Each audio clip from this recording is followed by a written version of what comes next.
the mirror shattered.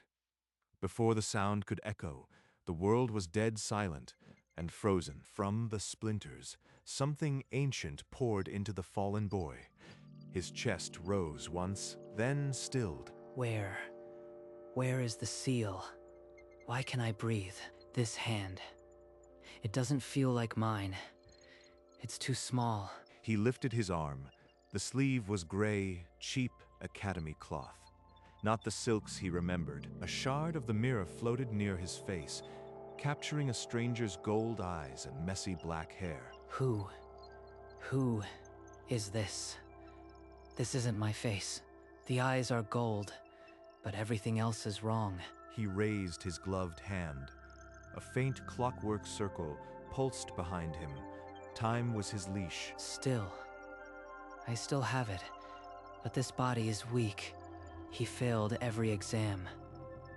I felt his shame like a ghost. Around him, dust motes hung in place. He was alone with a secret 2 centuries old. Time snapped forward. Dust rained to the floor. The boy, Kazuya in a stranger's frame, pushed up the basement stairs and into an academy corridor full of noise and motion. Look at all these students. This body, Itsuki, must have walked here every day while drowning in failure. Name, Itsuki. Entrance exam results. Practical ability, F. Theory, F. Summation, unfit. All red.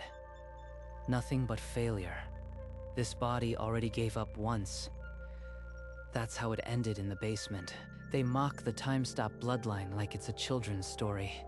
2 centuries, and my name is dust. Near the lockers, 3 girls laughed. A blonde with bright eyes, a dark-haired one holding a book, a redhead with her arms crossed. They're nothing to me. But to clear this exam, I can freeze the room. If my strength holds, the risk doesn't matter. I need to stay in this academy. I need time to learn, to grow, to remember who I really am. But this body, even walking upstairs, leaves my heart racing. I have to build it from nothing. He found the next exam date pinned beneath the failures. 3 days. He had 3 days to become a student once more. The exam hall was a vault of silence, broken only by the scratch of quills. Kazuya sat in the center, a cheap coat over borrowed bones. This body shakes from holding a pen. 2 centuries ago, I could halt an army. Now, a flight of stairs breaks me. He breathed. The air barely noticed, but a hair-thin pause crept across his desk.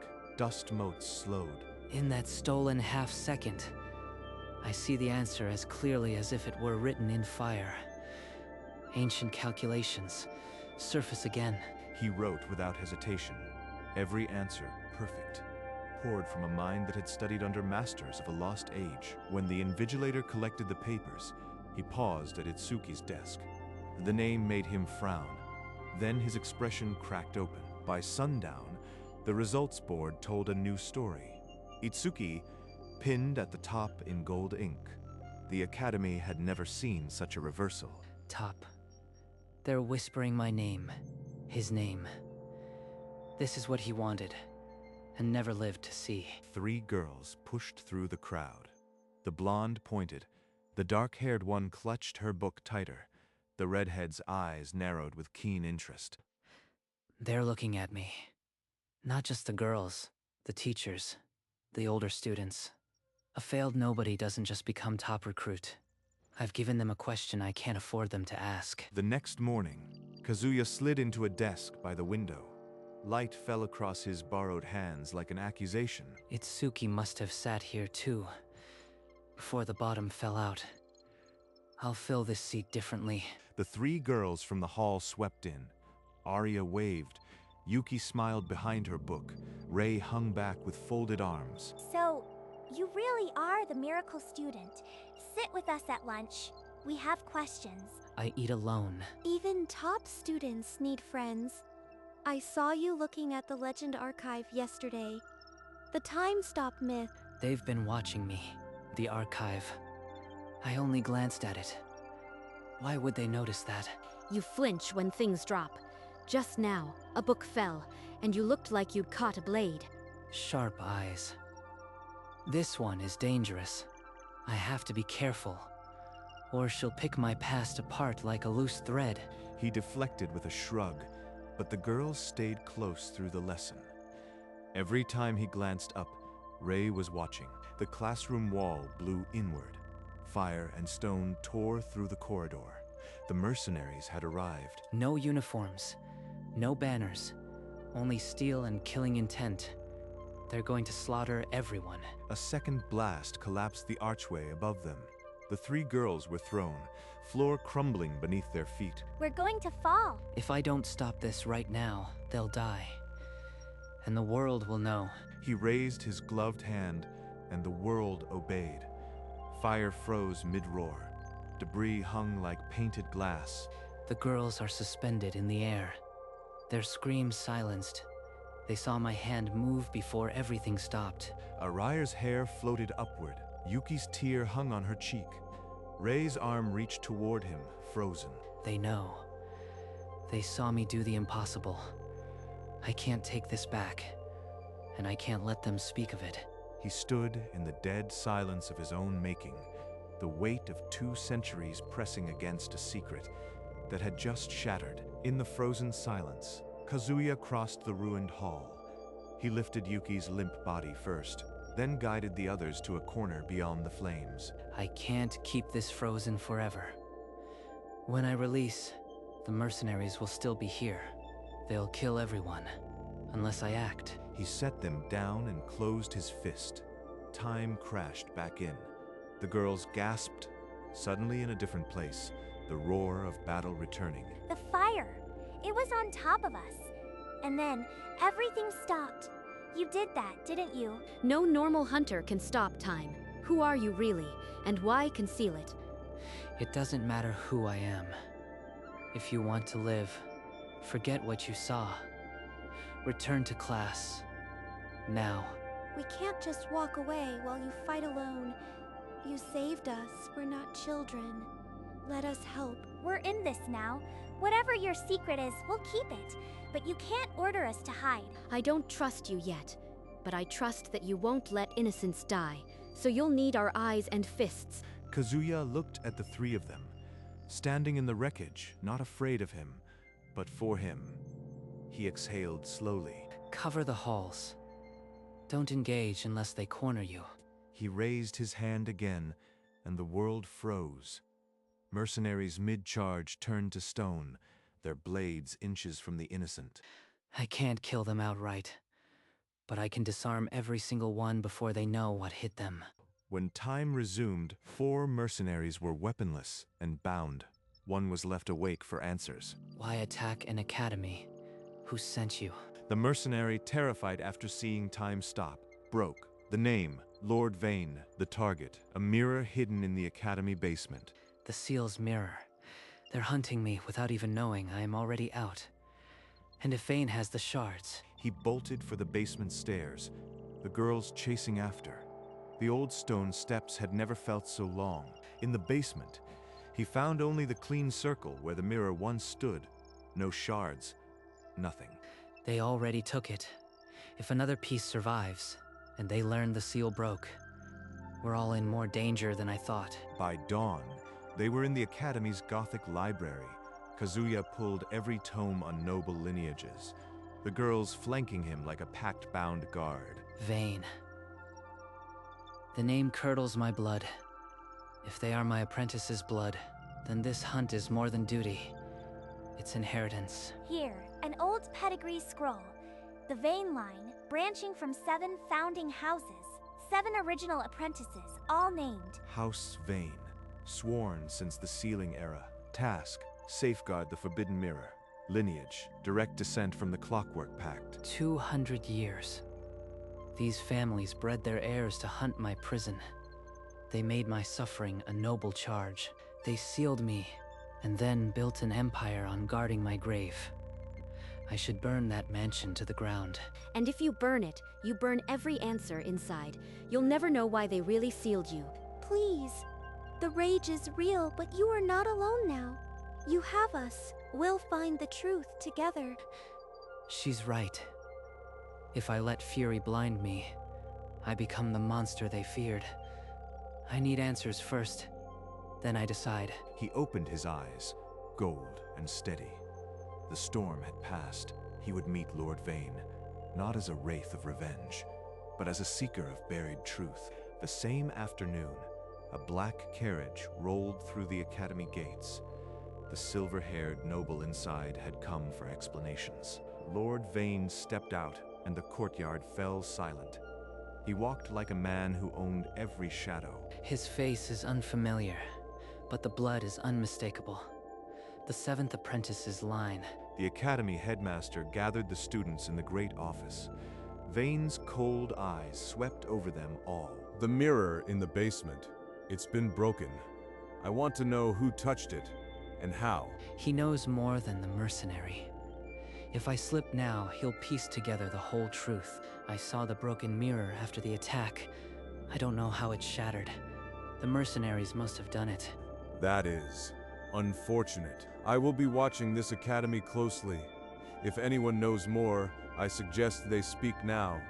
There will be no second chance. He won't stop. I have to move faster. That night, his hand flickered. A water glass froze mid-air before crashing. The micro-freezes were no longer silent. My control is fraying. The broken seal must be destabilizing the time stop.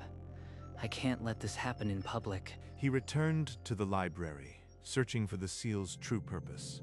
The air felt thick with old secrets. In the storage room, his gloved hand found a loose floorboard.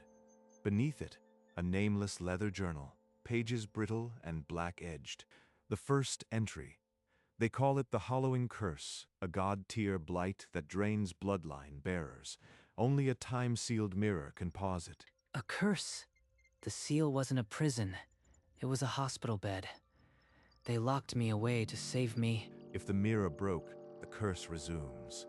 The sealed one would have only months before the hollowing begins. I've already felt weakness, fraying control. This body wasn't just weak.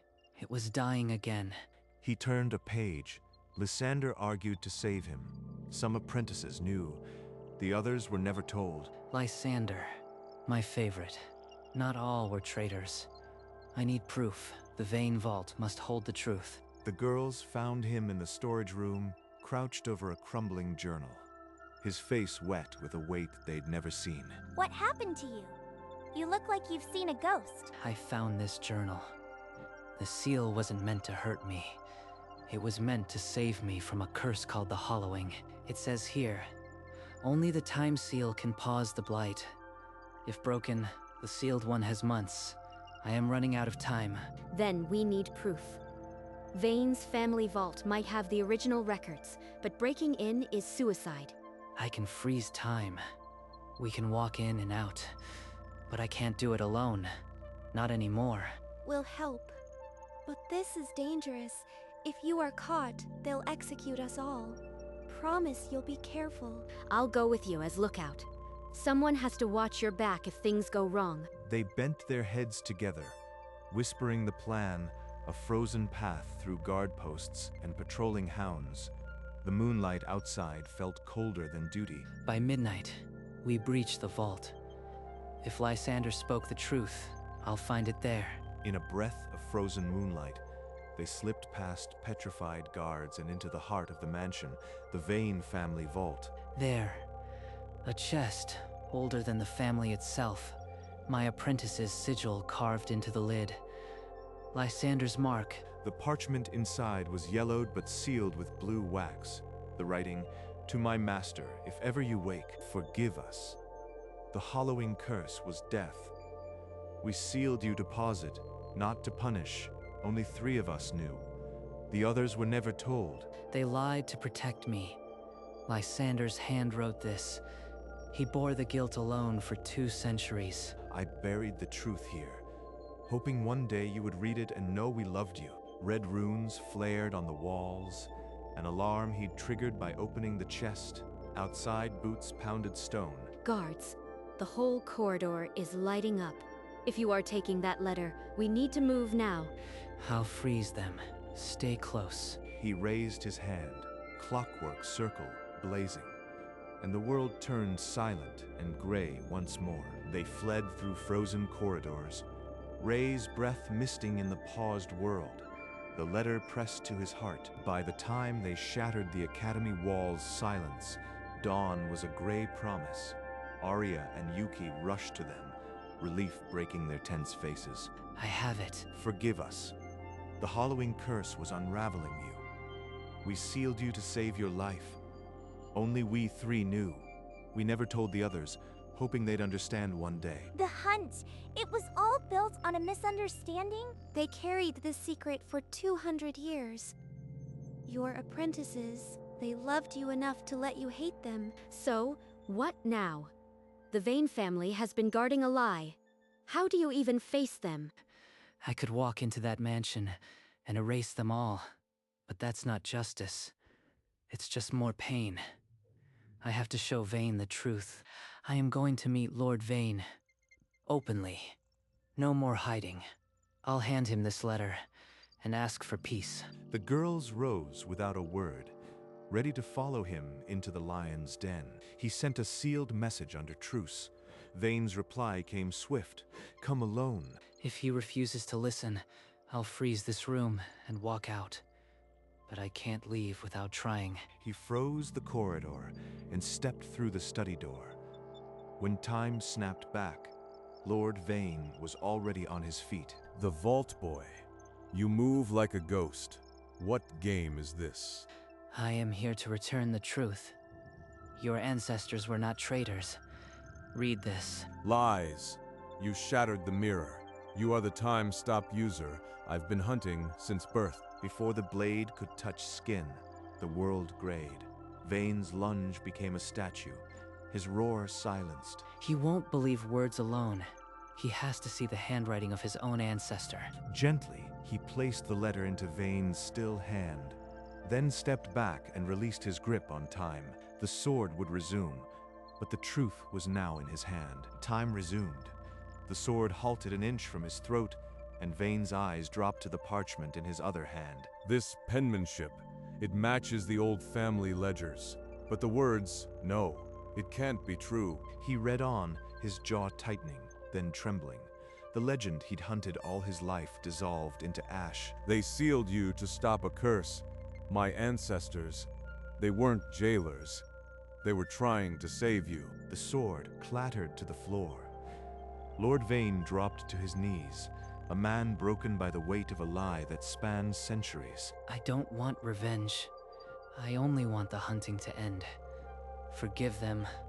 I already have. I sent mercenaries to your school. I nearly killed children for a lie. Can you truly forgive that? I forgive you. But I need your help now. There are others who want the mirror destroyed. You are right. 3 other noble houses know the mirror woke. They'll come for you. The hunt isn't over. But now, I have an ally inside the lion's den. Alarm runes flared red across the study windows. Outside, shadows dropped from the garden wall, assassins in masks. They move fast. That sigil, House Fellweather. They've been waiting for the mirror to stir. I can't freeze so many at once without burning out.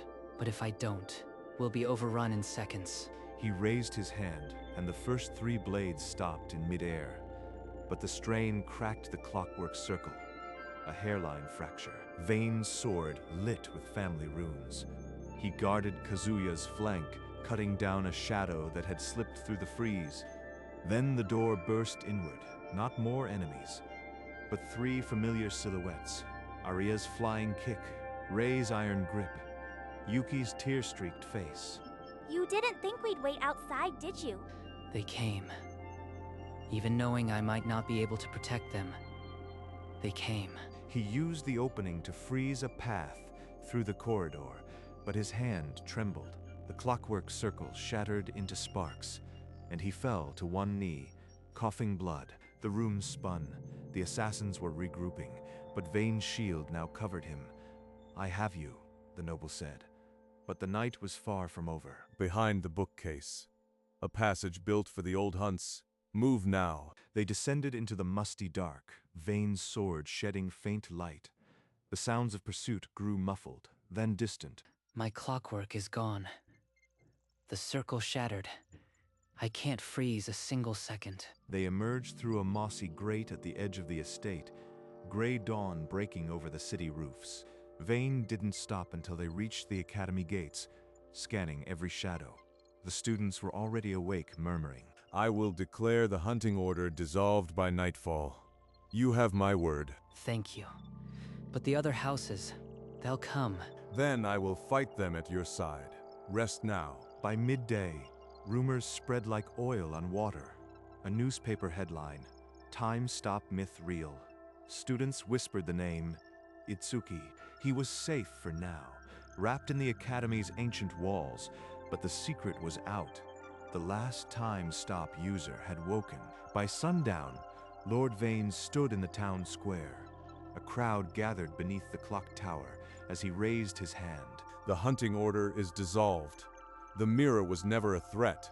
My family's crusade was built on error. Let this end. Murmurs rippled through the crowd, but none dared challenge a vain decree. The hunt, for now, was over. Inside the academy walls, the chaos quieted. Classes resumed. Kazuya took his old seat by the window. I'll keep the name Itsuki. It's the least I can do for the boy whose body I now walk in. You are not eating lunch alone anymore. We're your wall now. Students still whispered when he passed, but the girls flanked him like a pact-bound guard, a silent promise. Let them talk. Words don't draw blood, but if one of them tries... For now, the academy was a fragile sanctuary. Outside its walls, noble houses watched and waited. They'll watch, but I'll be ready. I have time. In the quiet of the classroom, a vase teetered on the edge of a shelf. No one noticed but him. I can still do this. A half-second freeze, and it's safe. You are getting smoother with those little stops. Later, in the corridor, Yuki's necklace caught on a door handle and snapped. The beads scattered. If I freeze it now, yes, I can rethread it before she even cries. The beads hung in the air for a heartbeat. Then he pressed the intact chain back into her palm. You fixed my mother's necklace. I thought it was lost. That evening, he slipped away to the basement.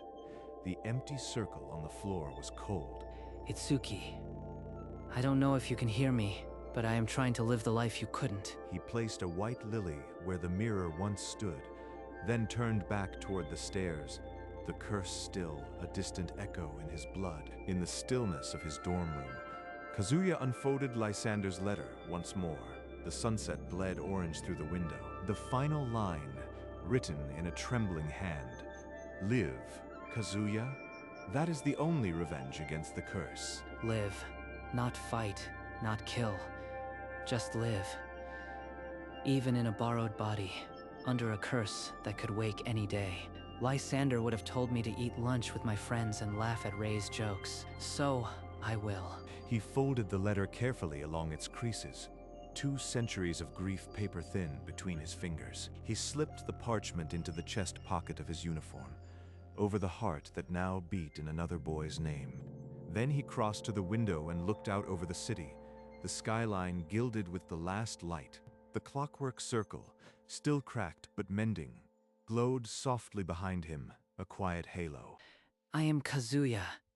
I am Itsuki. I am alive. And I will not waste it. The festival swept through the academy that night, lanterns, music, and 3 girls determined to break his solitude. You are coming with us. No more hiding in dorms. This is an order. I could freeze this moment and walk away, but perhaps not tonight. They pulled him into the crowd. Ray shoved him toward the dance floor, a rare grin on her face. Move your feet, Time Stopper. Even you can't freeze this. And then, without warning, a laugh escaped him, real and unbidden. The first in 200 years. He laughed. Yuki, did you record that? I got it. Look at his face. It's like a different person. This is what living feels like. Just a heartbeat of ordinary joy. Amid the music, They gathered for a photo, the faint clockwork circle glowing behind them like a benediction. Later, when the festival music had faded, Kazuya climbed to the rooftop alone. The city lights sprawled below like earthbound stars. He drew the letter from his chest pocket and read the final line by starlight one last time. Live, Kazuya. That is the only revenge against the curse. I will. He tucked the parchment back over his heart, then raised his gloved hand. The clockwork circle, still bearing fine cracks, glowed softly. Cracked, not broken. Mending, like me. He looked up. In the vast night, a faint clock face seemed etched among the constellations, as if the universe itself remembered. Thank you, Itsuki. The world was still, but time moved on, and for the first time in 2 centuries, he was not afraid to move with it. The clockwork circle shimmered, then faded into a gentle scatter of petals and light.